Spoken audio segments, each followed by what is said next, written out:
अस्सलामु अलैकुम वरहमतुल्लाहि वबरकातुहू। आज की वीडियो में मिलेगा उन लोगों को जवाब जो ये कहते हैं कि कुर्बानी के पैसे जो तुम खर्च करते हो उससे किसी गरीब की मदद कर दो, महल्ले के अंदर पानी का कूलर लगवा दो या किसी के सर पर हाथ रख दो, किसी यतीम की मदद कर दो। तो अक्ल बीमार के मालिक उन लोगों का ये वावेला सरासर गलत और ख़िलाफ़ वाक़या है कि कुर्बानियों पर ख़र्च आने वाले अमवाल ज़ाय हो जाते हैं, बल्कि हकीकत इसके सरासर बरअक्स है। क्योंकि इनफरादी और इज्तमाही कुर्बानियों में बहुत से माशी, माशरती और कौमी और मिली फ़वाइद मौजूद हैं।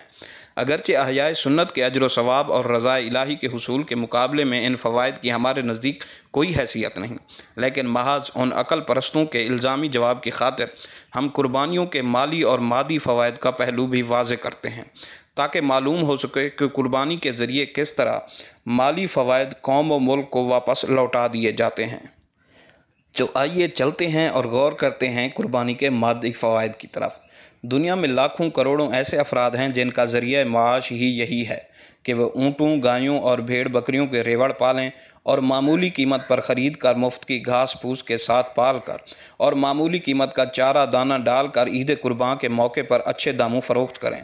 कभी ये भी अंदाज़ा किया है कि कितनों का गुज़र बसर इसी अमर पर मुनहसर है।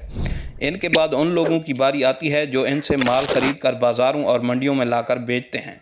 वो अलग मुनाफा कमाते हैं जो हज़ारों ख़ानदानों की दाल रोटी मुहैया करता है। फिर इन अनगिनत लोग वो जो आयाम कुर्बानी में जानवरों को ज़िबा करने और उनका गोश्त बनाने की उजरत वसूल करते हैं। ये भी मारूफ़ है कि इन अयाम में इस काम की उजरत भी बड़ी माकूल और आम हालात की निस्बत ज़्यादा होती है। इस तरह कितनों का भला हुआ और हफ़्ता 10 दिन की ही नहीं बल्कि महीनों की रोटी कमा गए। जहाँ लाखों गरीब ख़ानदान कम अज़ कम 3 दिन के लिए गोश्त जैसी उम्दा ग़िज़ा से बहरामंद होते हैं, वहीं कुर्बानियों की खालों से अपने बीसियों ज़रूरतें पूरी करते हैं, क्योंकि वो खालें भी तो गरीब मस्कीनों को ही दी जाती हैं, जिन्हें वो बेचकर उनकी कीमत अपने काम में लाते हैं। खालों के इन इनफरादी फ़वाइद के अलावा हज़ारों यतीम खाने, दीनी मदारस और रफ़ाही इदारे ऐसे हैं जिनके सालाना बजट इन्हीं खालों की बदौलत मुस्तहकम रहता है।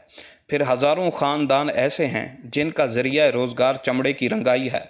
ज़रा उनसे पूछ कर देखें कि इनकी माशियत में कुर्बानी की कितनी अहमियत है और उनकी इक़्तिसादी पोजीशन के इस्तेहकाम में कुर्बानी को कितना दखल है। इसी तरह अफराद माशरा में से कितने लोग वो भी हैं जो हड्डी वगैरह का कारोबार करते हैं। सरकारी शोबा तिजारत से रब्ता करके देखें तो पता चलेगा कि कुर्बानी की खालों, हड्डियों और ऊन वगैरह से किस कदर ज़र मुबादला हासिल होता है और अंदरून मुल्क कितनी मसनूआत होती हैं जिनका तमाम तर इन्हसार यही चमड़ा, हड्डी, सींग और अंतड़ियों पर होता है।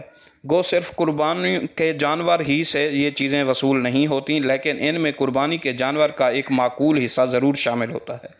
खालों का कारोबार करने वाले कारीगर और ताजिर कहते हैं कि कुर्बानी की खालों जैसी उम्दा दूसरी कोई खाल नहीं होती।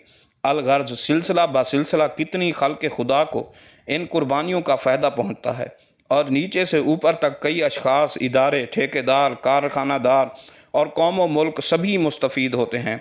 कुरान का ये एजाज़ है कि इसने तमाम फ़वाइद को लकुम फ़ीहा खैरुन के जुमला में समेट दिया है। और ये हकीकत अपनी जगह है कि कुर्बानी को महज माशी और मादी पहलू से जांचना ही गलत है, क्योंकि ये अल्लाह के खलील हज़रत इब्राहीम अला नबीना अलैहिस्सलातु वस्सलाम की सुन्नत का अहया, खुलफ़ा सहाबा का तआमुल और तवातुर उम्मत से साबित शुदा सुन्नत है। घर में की जाने वाली इनफरादी कुर्बानियों के माली और मादी फ़वाइद तो आपके सामने आ चुके।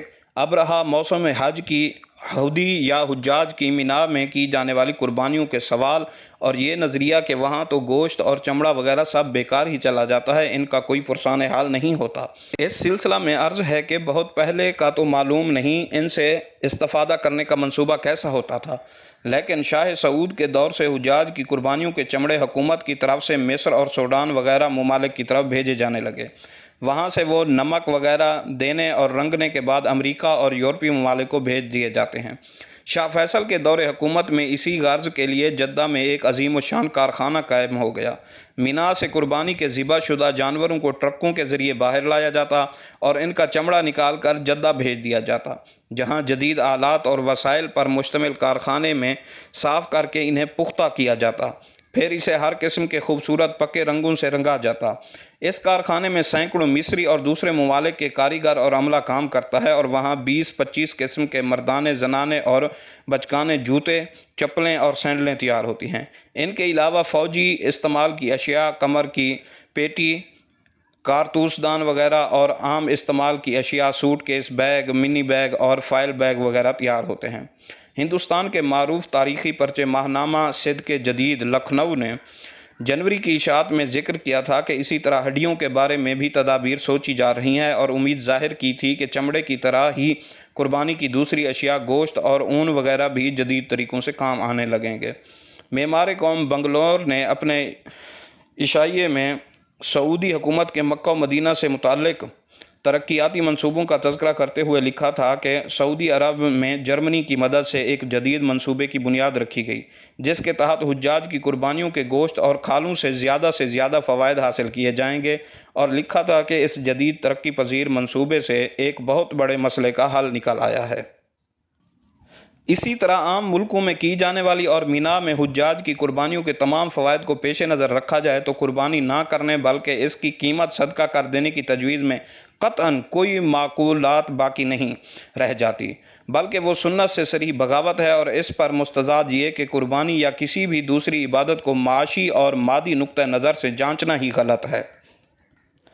اللہ تعالیٰ قربانی کی مشروعیت کو مشکوک بنانے کی کوشش کرنے والوں کو راہ ہدایت نصیب فرمائے، آمین۔